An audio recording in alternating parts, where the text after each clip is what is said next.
بسم الله الرحمن الرحيم. الحمد لله وحده، والصلاة والسلام على من لا نبي بعده. أما بعد، اللهم صل على سيدنا محمد صلاة تجمع بها روح المصلى عليه بالمصلي عليه. أهلا وسهلا بحضراتكم، ولقاء لنا يتجدد من خلال برنامج أثر. إحنا نسمع كلام سيدنا النبي صلى الله عليه وسلم وهو بيقول: كن في الدنيا كأنك غريب. العبارة ديت اللي هي بتؤكد أنها رحلة القلب إلى الحقيقة.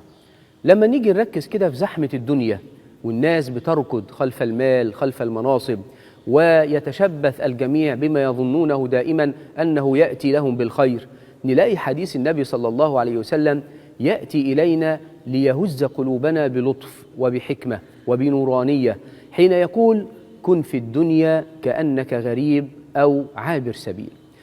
لكن يعني إيه أن تكون غريبا؟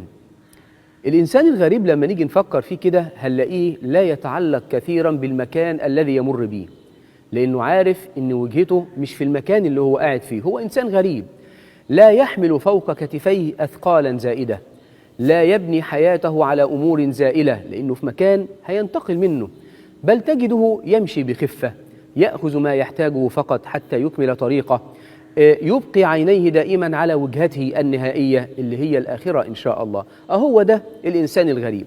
عشان أكد لك المثال دوت، تعالى كده نفترض أن هناك طالبا سافر إلى بلد غريب. الطالب دوت عايز يحصل على الشهادة الأعلى، الماجستير أو الدكتوراه. يا ترى حاله إيه في البلد الغريب دوت؟ ستجد أن هذا الطالب إذا أراد أن يقرأ في كتب فسيقتني المؤلفات التي تعينه على تخصصه. إذا أراد أن يتخذ صديقا فسيبحث عن الصديق الذي يعينه أيضا على هذه الدراسة. يعني بإيجاز كده الطالب مش هياخد أثقال زائدة، مش هياخد أحمال معاه، لأنه عارف أن وجهته مش هنا. هو ذهب حتى يحصل على أمر ما، فستجده لا ينشغل إلا بكل معلومة تمكنه من الحصول على أعلى الدرجات العلمية. نفس الكلام بالضبط. لازم نعرف أن الدنيا محطة، وأن الآخرة هي الوجهة.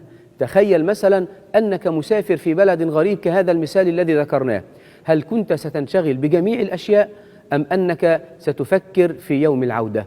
إحنا في هذه الدنيا نمضي فيها لكننا لسنا منها، نعيش، نفرح، نحب، نعمل، لكننا لا نسمح لها أن تسرق قلوبنا، لأننا نعلم أن الموعد الحقيقي هناك في الآخرة، في دار لا تعب فيها ولا هم. أن تكون غريبا لا يعني أن تعيش حزينا. لما سيدنا النبي صلى الله عليه وسلم يقول لك كن في الدنيا كأنك غريب، مش المعنى أن أنت تعيش على أنك حزين، لا، بل أن تعيش بقلب خفيف لا تثقله الأحزان، لا تستعبده الدنيا. يعني أن تعمل وتجتهد لكنك تعلم أن الرزق بيد الله سبحانه وتعالى. يعني أن تحب أهلك، أن تحب أصدقائك، لكنك لا تنسى أن اللقاء الحقيقي سوف يكون في الجنة. حابب أقول لحضرتك الرسالة دي: عش في الدنيا لكن لا تدعها تسرق قلبك.